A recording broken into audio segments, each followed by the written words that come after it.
Hi, it's Dr. Steve from Misericordia University. In today's online class, let's continue looking at Scratch coding environment. Let's look at some intermediate Scratch coding. Begin by navigating to Scratch at scratch.mit.edu. After doing a little bit of review, for today's class, let's take a look at these new blocks of coding in Scratch. Let's look at sound and operators. Let's do a quick review. At our last online class, we started by looking at how to add a sprite, how to add a backdrop, and also how to change the backdrop. To change the backdrop, we actually had to drag out a block of coding and click on it in order to make it run. When you click on a sprite and you bring up the coding window appropriate for that particular sprite, you can then ask the sprite to move, to glide, or to move quickly to a particular position. We also looked at how you could add an event, which is the trigger to make that coding block start to work. You could click the green flag, you could press a key, and you could specify any key practically on the keyboard, or you could click the sprite in order to cause some coding block to run. We finished last time by pointing out that you could change the looks of a sprite. By looks, we meant you could have the sprite say something, or you could have the sprite think something. In today's class, let's start by having a sprite play a sound. Now, when we look at sounds, the cat has a certain sound that it will make. Abby has certain sounds that she will make. And they have also musical instruments. And instruments like the saxophone or the guitar can play different notes. So we can pull together, if it's a series of notes, we could pull together a series of these blocks of code. We could even make a song. So I've started a new Scratch program. Because I'm going to work with music and sound, I'm going to go ahead and look for a backdrop that would be appropriate. I think I'll choose a theater. Oh, that's nice. I'll put the cat here on the stage. And now, with the cat sprite selected, I'm going to go over to sound. And notice there are all kinds of variations here. We could play with volumes and change the pitch and various things. I'm going to drag this out. Play sound meow. So the meow is a sound that's associated already with this sprite. Notice I can also record my own sound here. Now when I play with the meow, if I go to the Sounds tab, this is the waveform of the meow. So I can fade it in, fade it out. I can edit this, play it faster, slower, and do other types of things with it as well. Let me go and add one other sprite. This time I'm going to add a musical sprite. Now, so far we've seen sprites as being like people, some type of character. This time I'm going to add a musical sprite. I'm going to add a saxophone. So I'll have the sax over here. And I'm going to look at the sounds that the sax can play. So here it says, start the sound, play until done, stop sounds.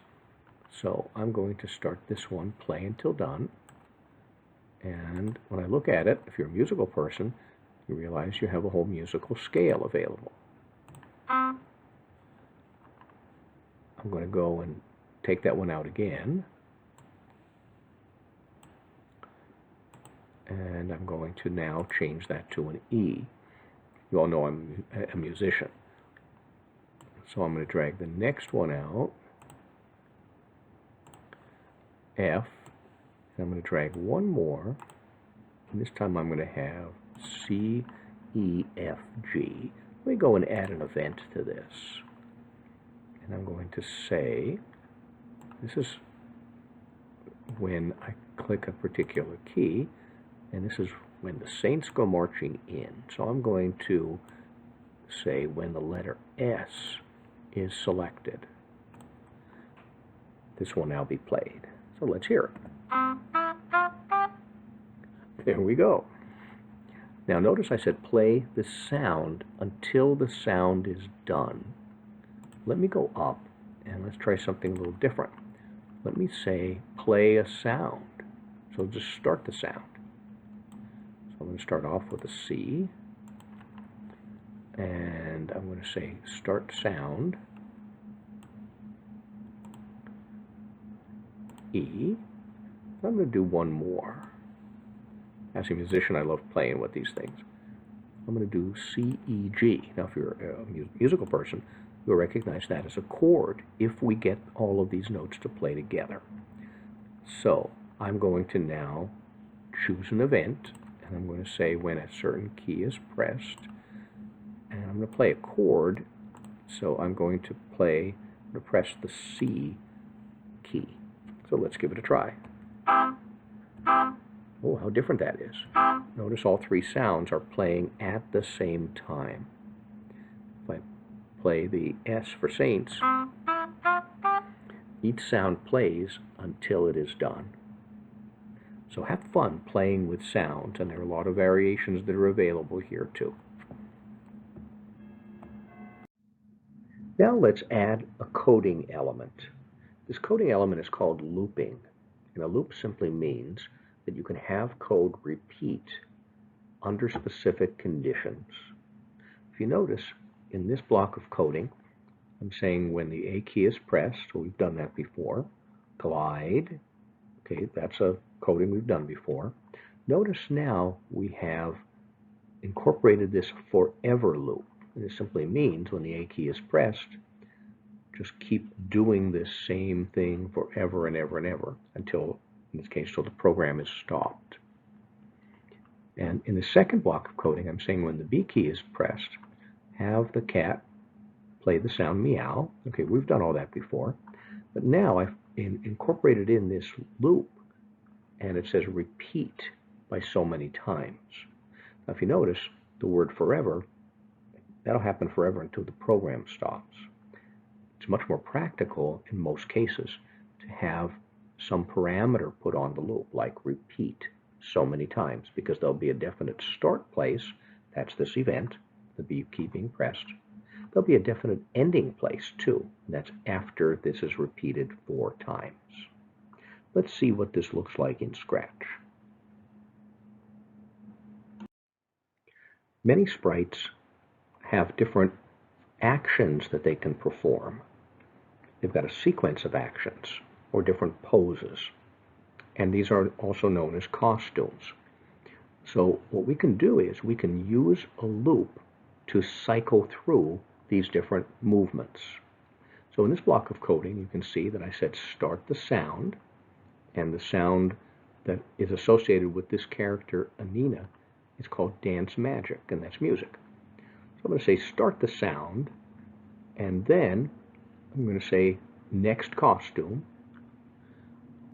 and then if I put a repeat loop around it, we can say how many times we want Anina to change position and cycle through this sprite's different actions and motions. Now, the only problem is if I say repeat 10 times next costume at the speed of the computer, it goes very, very fast, and you may not even notice that Anina has gone through all those different positions. So I'm going to put a little wait time in there. So I'll say wait for 1 second. Notice that I'll place the repeat around next costume and wait, and then go back to next costume and wait, and next costume and wait 10 times. Let's see how this actually works in Scratch. So let's start playing with these loops. I have the cat on the stage, and I'm saying, I've already dragged out these blocks of coding. When A key is pressed, go to the mouse pointer. So let me start there. So I'm going to place the mouse pointer up here and I'm press A, and sure enough the cat goes there. Let's put a loop in here. So I'm going to go into Control, and I'm going to find the Forever loop. Now notice the way the Forever is made, there's a little hole in the middle. So I can nest whatever I like, whatever coding blocks I like in the middle of that, and those things will be repeated. So here I'm saying when A is pressed, forever, go to the mouse pointer, and then go to the mouse pointer again, and keep doing it forever. So let me go out, let me press the A key. Sure enough, the cat is following the mouse. Actually, it looks like I'm dragging the cat around. The cat is actually following the mouse. I have to go up and press the stop in order to get this to cease and desist. Now, let me change this. Instead of just go to mouse pointer, let me take this out of here. I'm going to go back to motion, and let me say glide. And when I do the glide, I'm going to say, let me put this in the middle, glide for 1 second instead of to random to the mouse pointer. Okay, let me stop that. Now, notice for 1 second, that'll buy me a little time. I'm going to press the A key, and sure enough, the cat now is following with a little delay in place, which is nice. Again, right now this is not very practical because I can't stop this except to go up here and press the stop. So I can do another type of loop. So let me look at the second block of coding. When the B key is pressed, play the meow sound. Now let me find the repeat control loop. So control, here's the different loops, here's repeat. Let me nest that one right in the middle here. And instead of a couple of times, let me just say 2 times. So when the B key is pressed, it'll do this, it'll go back up here and do it a second time, and it'll stop. And sure enough, it did. Now, we move the cat on the side, move the saxophone on the side, and I'm going to go ahead and add another sprite. This time, I'm going to add a Nina. Notice, when I roll over a Nina has all kinds of dance movements. I'm going to click on Nina. So Nina's on the stage. And I am going to be able to get into those different movements. They're all considered costumes. So I'm going to go into looks, and I'm going to say next costume. Notice there are various variations here. You can switch to a particular costume, and so on. I'm just going to say the next costume. And if I click on this right now, you can see Nina on the stage is moving into different positions. It's not practical to sit here and click this. We want to make something trigger this and have it determine how long to play. So I am going to go to a control, which will allow me to repeat it. I'm going to choose the repeat. Right now I'm saying repeat 10 times. Now ideally, it would be nice if I had an event to start this. I'm going to choose the event to click when the green flag is clicked. So let me go up and click the green flag. Wow, Nina did do 10 different costumes here, 10 different movements.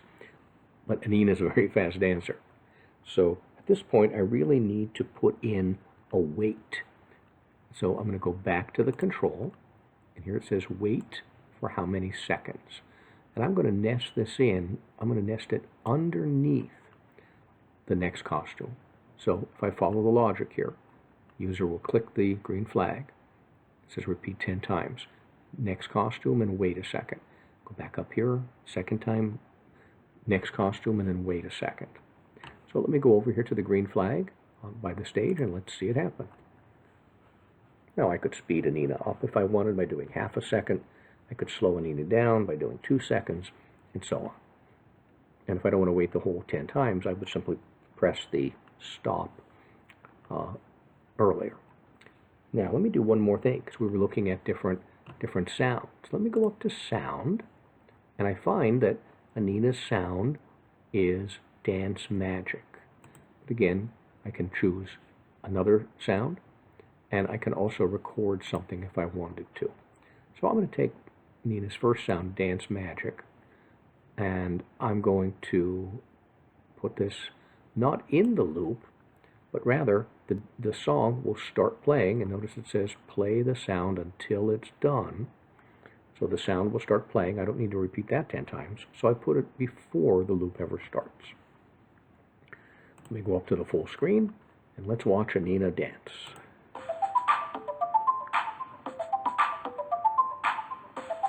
Now, as I did this, I realized that I have a logic error here.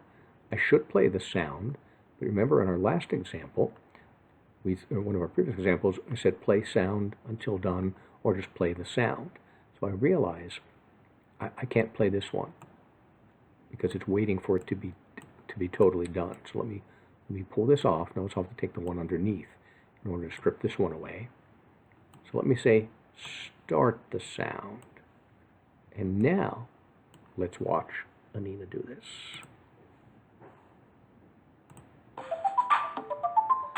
Now that's doing exactly what I wanted to do.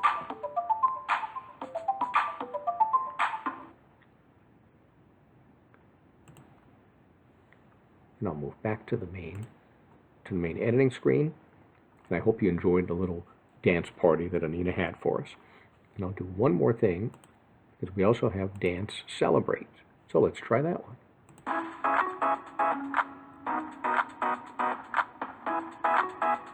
And I'll stop that one just a little early. So notice we have a lot of flexibility. We have to be careful which of these code blocks we drag out. But if you don't get the thing that's working properly for you, go underneath, strip out a piece. You can always drag it off to the left and replace it with another one and piece everything back together. If things get too busy on the screen, don't forget to go up in the upper right-hand side where the character is listed. And right now it doesn't give me the option because there's only one block of code there. It would say clean up blocks. I could then have this all sorted out for me. So let's practice this up, working with loops and changes of costumes just a little bit more. I'm going to go in and find, in the area of sports, I'm going to find a basketball court. And let me go and find a sprite. I'll click on sports and find, here's Hannah. When I roll over Hannah, I see that she's dribbling a basketball. So I'm going to go and insert her. I'm going to start her on the far left side of the court. And what I'd like to do with Hannah is I would like to have her both run across this court, and I'd like to have her change costume. So that way we'll see all of her full range of motions. So let's go do it. I'm going to have her move, so that's motion. Move, I'll start off with move 10 steps. And then let's go for the looks and let's change costume. So I'll say next costume. So now she'll move 10 steps and she'll change. 10 steps and change. So let's go and let's do a loop. So I'm going to go into the control area. I'm going to get the repeat 10 and start nesting these pieces in. Okay, let's give it a try. And what I'll do also is let me go and get some event to trigger that to start. So this time I'm going to use the flag. So when I click the flag, this sprite will repeat 10 times, move and next costume, move and next costume. Let's see what it looks like. Cool. It worked, but again, very fast. It looks like I'm going to need a weight in there. So let me go to the control area with the loops, and let me get the weight. And I'm going to nest this in here. I think 1 second might take a little too long. So let me shorten it up a little bit. If I do 0.5 seconds. Let's see how this looks. Move this sprite back over here. Oh, pretty cool. You know, maybe I'll even shorten it a little more. 0.25 seconds. And I can see that 10 is only going to take us part way across the court. So maybe I will do 20 seconds. Let me start her over here and click the flag, and let's see her go.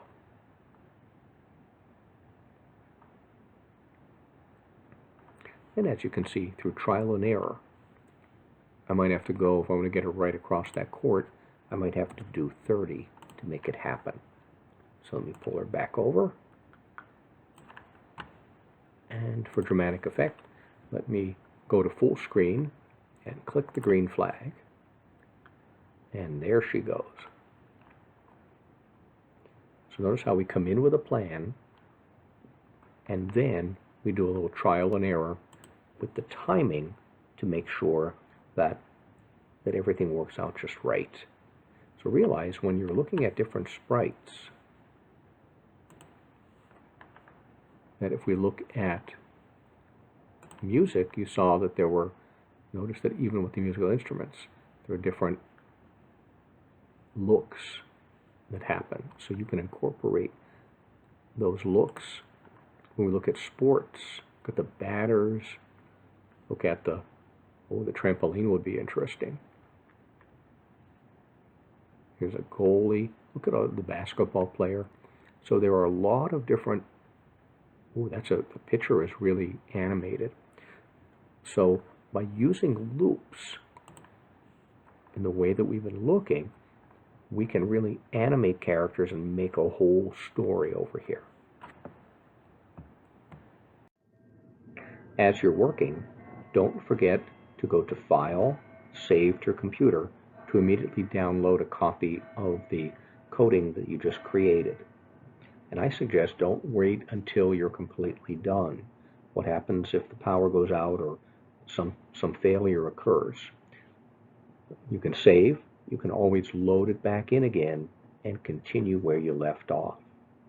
Also, when you're completely finished, then say File, Save to your computer. You'll download the completed copy, and then for our purposes, you can upload that to Blackboard. Let's wrap up today's class with some lab time. Today, let's create a brief Scratch application that uses a loop to change costumes of a sprite. Let's start by selecting a sprite who has several costumes, in other words, different movements of their body. Make the sprite move around the screen and change costume. Use a loop to cause the sprite to cycle through the different costumes. Optionally, you can play a sound, or you could change the backdrop to make the story more interesting. And finally, use an event such as clicking the flag or clicking that sprite to trigger the animation to begin. Be creative, have fun, and I look forward to seeing you at our next virtual class.